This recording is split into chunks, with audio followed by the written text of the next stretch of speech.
বাবা জল খাচ্ছে।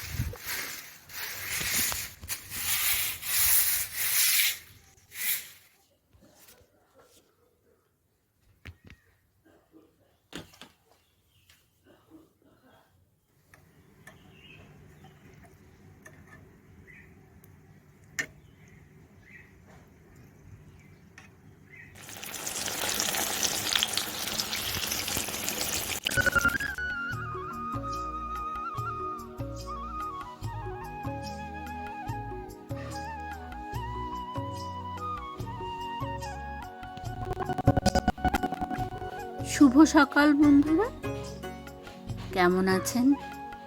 আশা করছি ঈশ্বরের কৃপায় ভালো আছেন বা সুস্থ আছেন। আমার ভিডিওটা যে যেখান থেকেই দেখেন না কেন, ঈশ্বরের কাছে কামনা করি ভালো থাকবেন, সুস্থ থাকবেন, এটাই কামনা করি। আমিও মোটামুটি ভালোই আছি। আমি শিবানী দুর্গাপুর থেকে। আপনারা কোথা থেকে দেখছেন, দেশ বা বিদেশ যেখান থেকেই দেখেন না কেন, একটা কমেন্ট করবেন, যদি ভালো লাগে একটা লাইক করবেন, এটাই আমার অনুরোধ রইল। প্রথম থেকে লাস্ট পর্যন্ত ভিডিওটা দেখার অনুরোধ রইল। ভালো লাগলে সাবস্ক্রাইব করে আমার পাশে থাকবেন, বেল আইকনটা ঘরে গরু ঢুকে গরুর খাবার থাকে সেটা খেয়েছে, পটি করেছে, জল খেয়েছে, দিয়ে সমস্ত কিছু করে দিয়ে গেছে। সবজি নেই, জল দিই। বাবা জল খাচ্ছে। খা।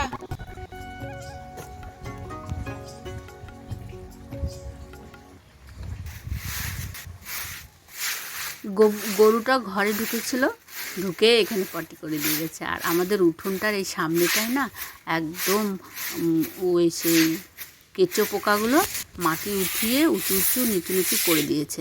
আর এমনিতেই আমাদের উঠোনটা খুব একটা বেশি সমান নয়, এবড়ো খেবড়ো চারিদিকে রয়েছে, হুটহুট খায় মাঝে মাঝে। তো ভাবলাম যে তাহলে এই গোবরটা দিয়ে এই উঠোনটার সামনেটায়, মানে দুয়ারের সামনেটায় একটু গোবর দিয়ে দিই, আর দেখতেও খুব ভালো লাগে, লেপে দিই। তো আমি এর জন্যই এই গোবরটা দিয়ে উঠোনটা লেপে দিচ্ছি। দিয়ে পরে তারপরে ঘরে চলে যাব। ঘরে কিছুদিন হলে এত ঝুল হয়েছে না, এত ঝুল হয়েছে। তো ঝাঁটা ছিল না, ঝাঁটাটা ভেঙে গেছিলো। আজকেই ফুল ঝাড়ুটা নিয়ে এসছে নতুন। তো নতুন ঝাঁটাটা আনলে পরে আমি আগে ঝুল ঝাড়ি, কেননা কোথাও ফটো থাকে, ঠাকুরের ফটো থাকে, এর ফটো থাকে, তো যদি লেগে যায় ওই জন্য পুরনো ঝাঁটা দিয়ে ঝাড়ি না, আমার আলাদা আমার ঝাঁটাই থাকে। আর আমাদের তো টালির ঘর, একটুখানি ঝাঁটা দিয়ে ঝাঁট দিলে ভালো হয়, ঝুলগুলো ভালো করে পরিষ্কার হয়। তো এটা আমার ফুল ঝাড়ু দিয়ে এটা ঝাড় দিচ্ছি। এই যে ঝুলগুলো ঝুলে ঝুলে ছিল, এগুলোকে ঝাড়ুর মধ্যে করে গুছিয়ে গুছিয়ে নিয়ে পরে বাইরে নিয়ে গিয়ে ওই ঝুলগুলো ঝেড়ে নিয়ে আসবো। তো আমি এই ঝুল ঝাড়তে ঝাড়তেই আমার ভিডিও দেখে অনেকে কমেন্ট করেছো, তো সেই বন্ধুদের আমি কমেন্টের উত্তর দেব। তো আমার পিউ, কলকাতা থেকে পিউ বলেছে, শিবানীদি তোমার ভিডিও দেখতে খুব ভালো লাগে। Thank you Piu. আর দুর্গাপুর থেকে বলেছে পুতুল, তোমার ভিডিও দেখতে খুব ভালো লাগে। হ্যাঁ পুতুল, থ্যাংক ইউ। এইভাবে আমার পাশে থাকবে, সারা জীবন আমার পাশে থাকবে। তোমাদের ভালোবাসাতে আমি এতটা পথ এসেছি, আরও যতটা আর কি তোমাদের সহযোগিতায় যেতে পারবো আর কি। তো যাই হোক, আমি এই যে ঝুলগুলো ঝেড়ে নিলাম। আর বিছানাটাতে জানো তো অনেক ঝুল পড়ে গেছে। তো আমি ওই বিছানার সমস্ত কিছু বাইরে রোদে দেবো, দিয়ে পরে বেডশিটটা ধুয়ে দেবো, ধুয়ে পরে তারপরে আবার পাতবো। এখন আর পাচ্ছি না, এখন অনেক রান্নাবাড়ির কাজ আছে, এইগুলো এক্সট্রা কাজ করতে গেলে অনেক সময় চলে যায়। তো তার জন্য আবার এদিকে দুপুরে খাওয়া দাওয়া আছে। ছেলে তো সকালে স্কুল চলে গেছে, ওকে টিফিন বানিয়ে দিয়েছি। আর এই দেখো নেতাজির ফটোটা না আমার খুব ভালো লাগে। আমি একবারে আমার মাথার কাছে এখানটায় রেখেছি, দিয়ে মাঝে মাঝে মুছে টুছে রাখি। আগের দিনে ভিডিওতে বলেছিলাম আমার একটা কলা গাছের পাশেই আর একটা কলা গাছ হয়েছে, ওটা খুব সুন্দর হয়েছে আর একদম চকচক করছে। দেখালাম ফার্স্টেই, তো আমার তো খুব ভালো লেগেছে। একটা চারা বসিয়েছিলাম, তার চারার পাশে আর একটা চারা বেরিয়েছে, ওটা দেখে খুব ভালো লাগছে। ঝুলগুলো না আমি ভালো করে হাতে পাই না, অনেক উঁচু। তো কোনো রকম এইরকম করে টেনে টেনে নিয়ে আসছি, নিয়ে এসে বাইরে নিয়ে গিয়ে ঝুলগুলো ঝেড়ে আসছি। ঝাঁটার মধ্যে লেগে যায় তো অনেক, সেগুলো বাইরে নিয়ে গিয়ে ঝেড়ে ঝেড়ে ঝেড়ে রেখে আসছি। এই দেখো এমনি করে কোনাতে কোনাতে গাদা মাকড়সার জাল বেঁধেছে।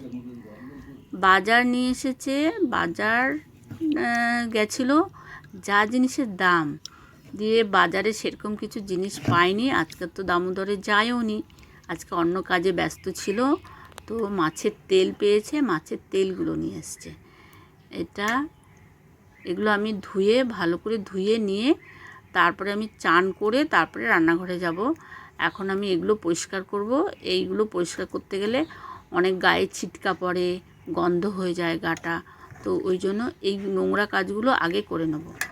আর এই আমার বেডশিটটা ধুয়ে দিলাম, ধুতে গিয়ে গা হাত পা সব ভিজে গেছে।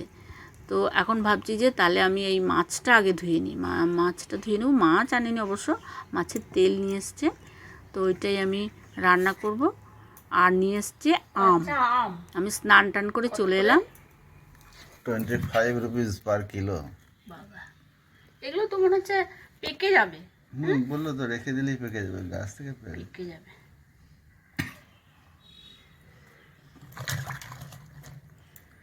কাঁচা লঙ্কাগুলো কেটে নিচ্ছি, ওই মাছের তেলটা ভাজা করব।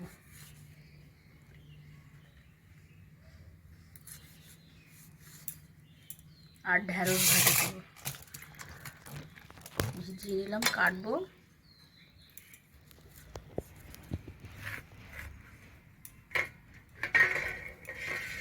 আগের দিনে ঢ্যাঁড়স ভাজা করেছিলাম, আজকে আর ঢ্যাঁড়স ভাজা করছি না।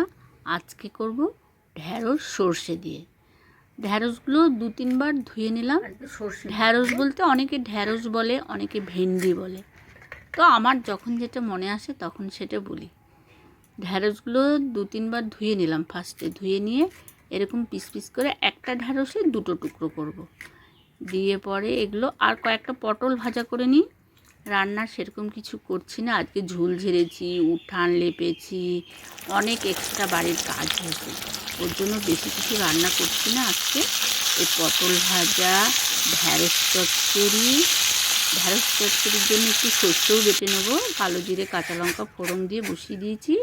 একটু সর্ষে বেটে নিই, নামানোর আগে মিষ্টি দিয়ে, অল্প মিষ্টির ছিটা দিয়ে, মানে চিনি একটু ছিটা দিয়ে সর্ষে বাটা দিয়ে ভালো করে কষিয়ে নিয়ে নামাবো। এটা আবার আর্য খেতে ভালোবাসে, আর্যর বাবাও খেতে ভালোবাসে।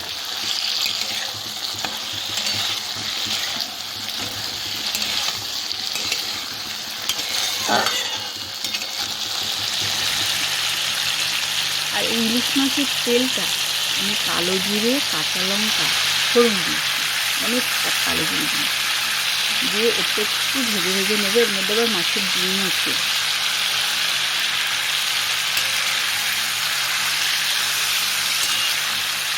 আর ডাল করে নিলাম। নিয়ে পরে ওই যে বেডশিটটি কেটে দিয়েছিলাম, 1 ঘন্টার মধ্যে বেডশিট শুকিয়ে গেছে।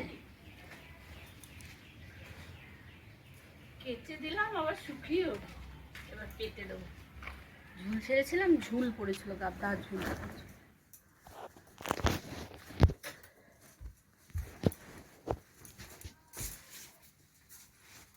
এত রোদ দিয়েছে, শুকিয়েও গেল একদম।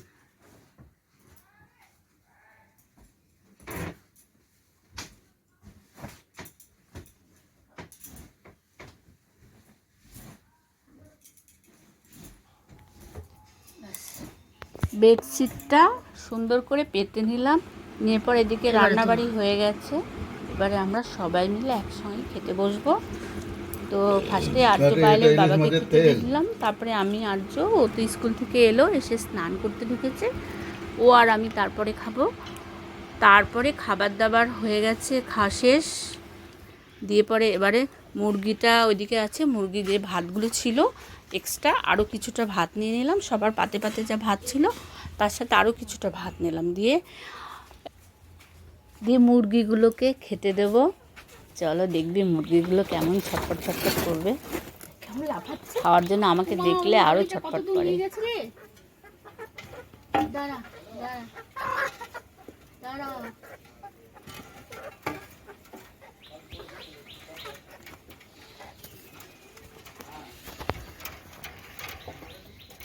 গলা বের করে খাচ্ছে। হ্যাঁ দেখেছিস কেমন করে খাচ্ছে। দাঁড়া ওদেরকে ওই মালাটাতে খানিকটা দিই, দুজন দুদিকে মালাটাকে টানতে টানতে কোথাও নিয়ে গেছে। মালাটা নিয়ে আসি। এইটাতে একজনকে দিই।